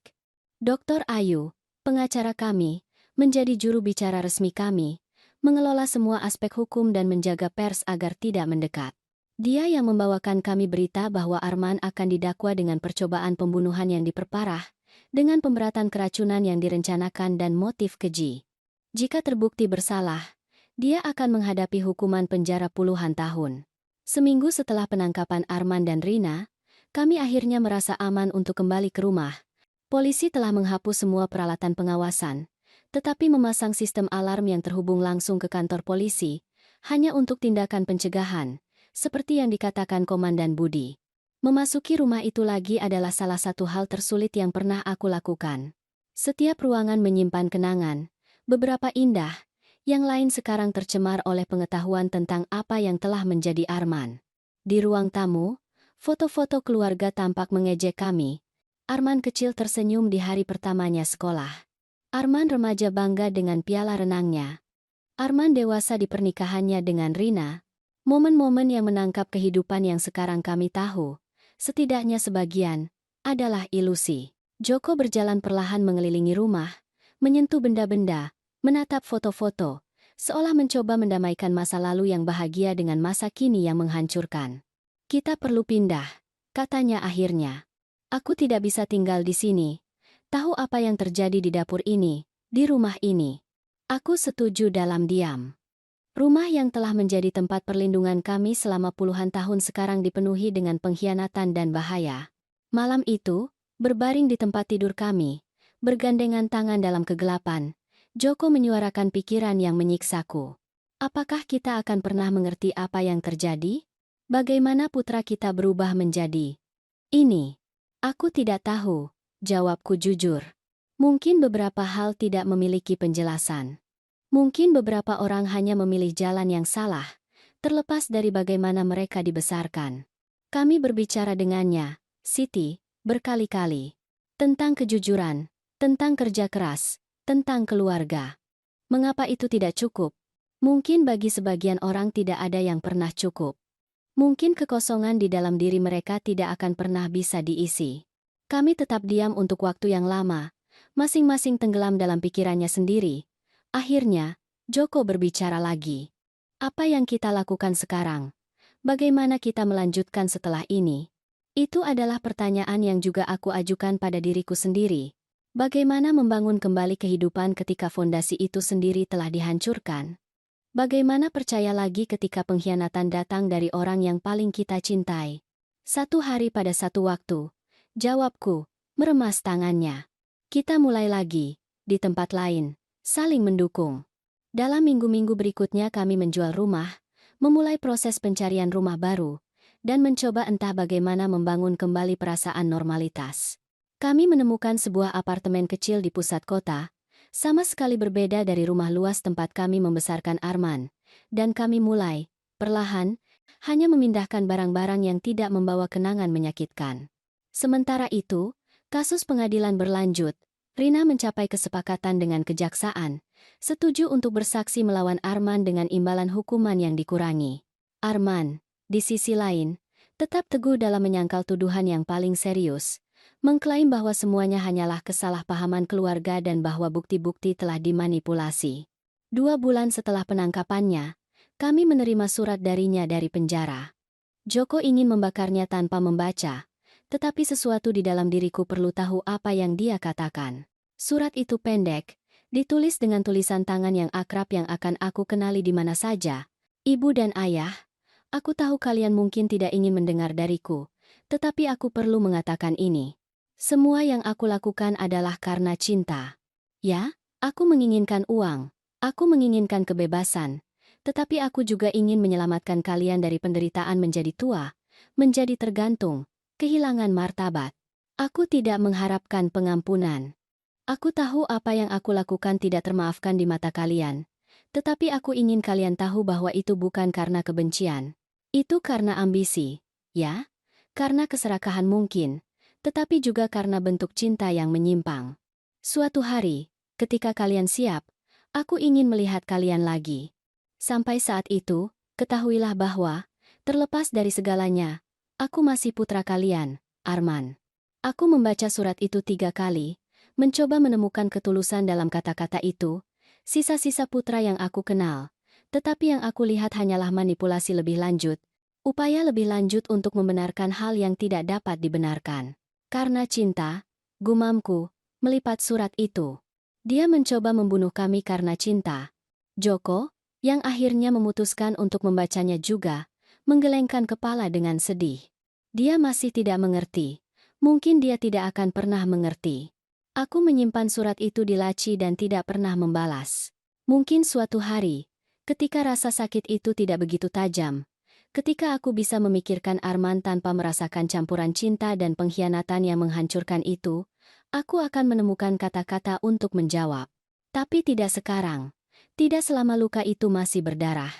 Bulan-bulan berikutnya berlalu dalam kabut prosedur hukum, sesi dengan psikolog, dan tugas berat membangun kembali hidup kami. Kami menjual rumah dengan harga di bawah pasar. Kami ingin menyingkirkannya secepat mungkin, dan menetap di apartemen di pusat kota. Itu lebih kecil, lebih sederhana, tetapi tidak membawa beban kenangan yang menyakitkan. Sidang Arman dijadwalkan akan dimulai dalam 3 bulan. Kejaksaan memiliki kasus yang kuat, dengan bukti yang melimpah, pesan teks, video dari rumah, tes toksikologi yang mengonfirmasi keracunan bertahap, kesaksian Rina, dokumen palsu. Hukuman tampak pasti. Meskipun demikian, Gagasan untuk bersaksi melawan putraku sendiri membuatku takut. Bagaimana aku akan duduk di pengadilan itu dan memberitahu dunia bagaimana dia merencanakan kematian kami secara metodis. Bagaimana aku akan menatap matanya saat aku menyegel nasibnya. Joko dan aku membahas ini secara mendalam dengan terapis kami, Dr. Dewi, yang mulai kami kunjungi setiap minggu setelah seluruh tragedi itu. Anda tidak bertanggung jawab atas pilihannya, dia mengingatkan kami terus-menerus. Bersaksi bukanlah pengkhianatan. Itu hanya menceritakan kebenaran. Tapi dia putra kami, Joko berargumen. Terlepas dari segalanya, dia masih putra kami. Ya, dia adalah putra Anda, dan dia juga orang dewasa yang membuat keputusan yang mengerikan. Kedua realitas itu bisa hidup berdampingan. Suatu sore, saat aku menata beberapa kotak yang belum kami bongkar di apartemen baru, aku menemukan album foto lama. Aku duduk di lantai dan mulai membolak-baliknya perlahan. Itu adalah foto-foto Arman saat bayi, lalu saat kecil, saat remaja, selalu tersenyum, selalu dikelilingi oleh cinta kami. Dalam satu foto tertentu, dia berusia sekitar 5 tahun dan dengan bangga memegang gambar yang dia buat. 3 sosok tongkat yang mewakili keluarga kami, dengan matahari yang tersenyum di atasnya. Untuk ibu terbaik di dunia, kata gambar itu dalam tulisan tangan anak-anak yang miring. Air mata datang tak terkendali. Di mana anak itu sekarang? Pada titik mana makhluk yang penuh kasih itu berubah menjadi seseorang yang mampu merencanakan kematian orang tuanya sendiri? Joko menemukanku seperti itu, menangis di atas album yang terbuka. Tanpa sepatah kata pun, dia duduk di sampingku dan memelukku. Kami tetap di sana, berdua menangis, atas kehilangan putra yang kami cintai.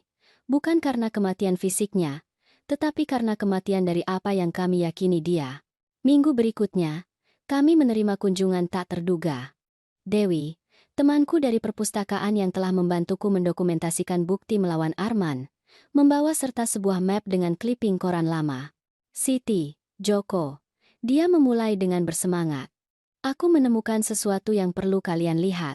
Clipping itu berasal dari surat kabar kecil dari sebuah kota di selatan negara itu, tertanggal 5 tahun lalu. Judul-judulnya berteriak. Lansia meninggal dalam keadaan misterius. Keponakan mewarisi kekayaan. Setelah kematian paman, polisi selidiki kematian mencurigakan, tetapi menyimpan kasus karena kurangnya bukti. Apa ini? Tanyaku bingung. Lihat foto ini. Dewi menunjuk ke gambar seorang wanita muda yang sedang diwawancarai. Itu Rina. Beberapa tahun lebih muda, tetapi tidak salah lagi dia. Sebelum dia dipanggil Rina dan pindah ke Jakarta Selatan, dia dikenal sebagai Ayu di kota kecil ini. Dan pria yang meninggal secara misterius adalah pamannya, yang membesarkannya setelah kematian orang tuanya. Joko mengambil clipping itu, membaca dengan cepat. Dia mewarisi semuanya. Polisi mencurigai keracunan, tetapi tidak bisa mendapatkan bukti konklusif. Tepat, Dewi membenarkan. Dan tahukah Anda apa zat yang dicurigai? Adelfa. Jawabku, merasakan hawa dingin merayap di punggungku. Dewi mengangguk dengan serius. Racun yang sama yang mereka temukan di tubuhmu, Siti. Yang sama yang Arman masukkan ke dalam anggur. Implikasinya jelas dan menghancurkan. Rina bukan hanya kaki tangan Arman. Dia kemungkinan besar adalah dalangnya, orang yang membawa ide itu, yang mengajarkan tekniknya, yang sudah pernah melakukan ini sebelumnya. Mengapa Anda menunjukkan ini pada kami sekarang? Tanya Joko. Karena kesepakatannya dengan kejaksaan hampir selesai, jelas Dewi. Dia hanya akan menghabiskan beberapa tahun di penjara dengan imbalan kesaksiannya melawan Arman. Itu tidak adil. Tidak ketika dia mungkin sudah membunuh sebelumnya. Kami membawa penemuan itu ke Dr. Ayu, pengacara kami, yang segera menghubungi jaksa penuntut kasus itu. Investigasi dibuka kembali, baik pada kematian Paman Rina maupun kemungkinan kasus serupa lainnya di masa lalunya. Dalam beberapa minggu, kesepakatan Rina ditangguhkan, dan dia menghadapi dakwaan tambahan. Polisi menemukan buku harian di apartemennya yang merinci tidak hanya rencana untuk membunuh kami, tetapi juga catatan tentang kematian pamannya dan rencana untuk menyingkirkan Arman setelah dia mendapatkan akses ke uang kami. Gambaran yang muncul bahkan lebih suram dari yang kami bayangkan. Rina adalah sosiopat yang perhitungan yang telah menipu Arman, memanipulasinya untuk merencanakan kematian kami. Dia telah menggunakannya sebagai alat, dengan maksud untuk menyingkirkannya segera setelah dia mendapatkan apa yang dia inginkan. Arman, setelah mengetahui hal ini selama sidang pendahuluan, ambruk. Menurut pengacaranya, dia akhirnya menyadari luasnya manipulasi yang telah dia derita. Meskipun ini tidak membebaskannya dari kesalahannya karena berpartisipasi secara aktif dalam rencana itu. Pada saat itulah kami membuat keputusan yang sulit. Kami akan mengunjungi Arman di penjara. Bukan untuk pengampunan atau rekonsiliasi. Itu terlalu dini untuk itu, jika itu mungkin sama sekali, tetapi untuk melihat kebenaran secara langsung, untuk mencoba mengerti. Lembaga pemasyarakatan adalah tempat yang dingin dan menindas. Kami mengikuti seorang penjaga melalui lorong-lorong abu-abu ke ruang kunjungan kecil, di mana kami menunggu dalam keheningan yang tegang. Ketika pintu terbuka dan Arman masuk, diborgol dan mengenakan seragam oranye narapidana, hatiku menciut. Dia kehilangan berat badan. Wajahnya pucat, dengan lingkaran hitam di bawah mata. Dia tampak jauh lebih tua dari usianya yang 35 tahun. Ketika dia melihat kami masuk, air mata segera mulai mengalir di wajahnya. "Ibu? Ayah?" bisiknya, dengan suara serak. "Kami datang," jawab Joko sederhana, duduk di samping ranjang. Tidak banyak yang bisa dikatakan.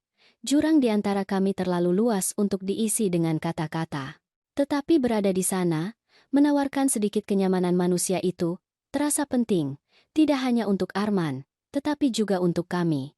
"Aku sangat menyesal," katanya akhirnya, "untuk semuanya. Aku tahu itu tidak berarti apa-apa setelah apa yang aku lakukan, tetapi aku harus mengatakannya." "Mengapa Anda mencoba bunuh diri?" tanyaku langsung. Dia melihat tangannya yang diperban, karena aku akhirnya mengerti besarnya apa yang aku lakukan.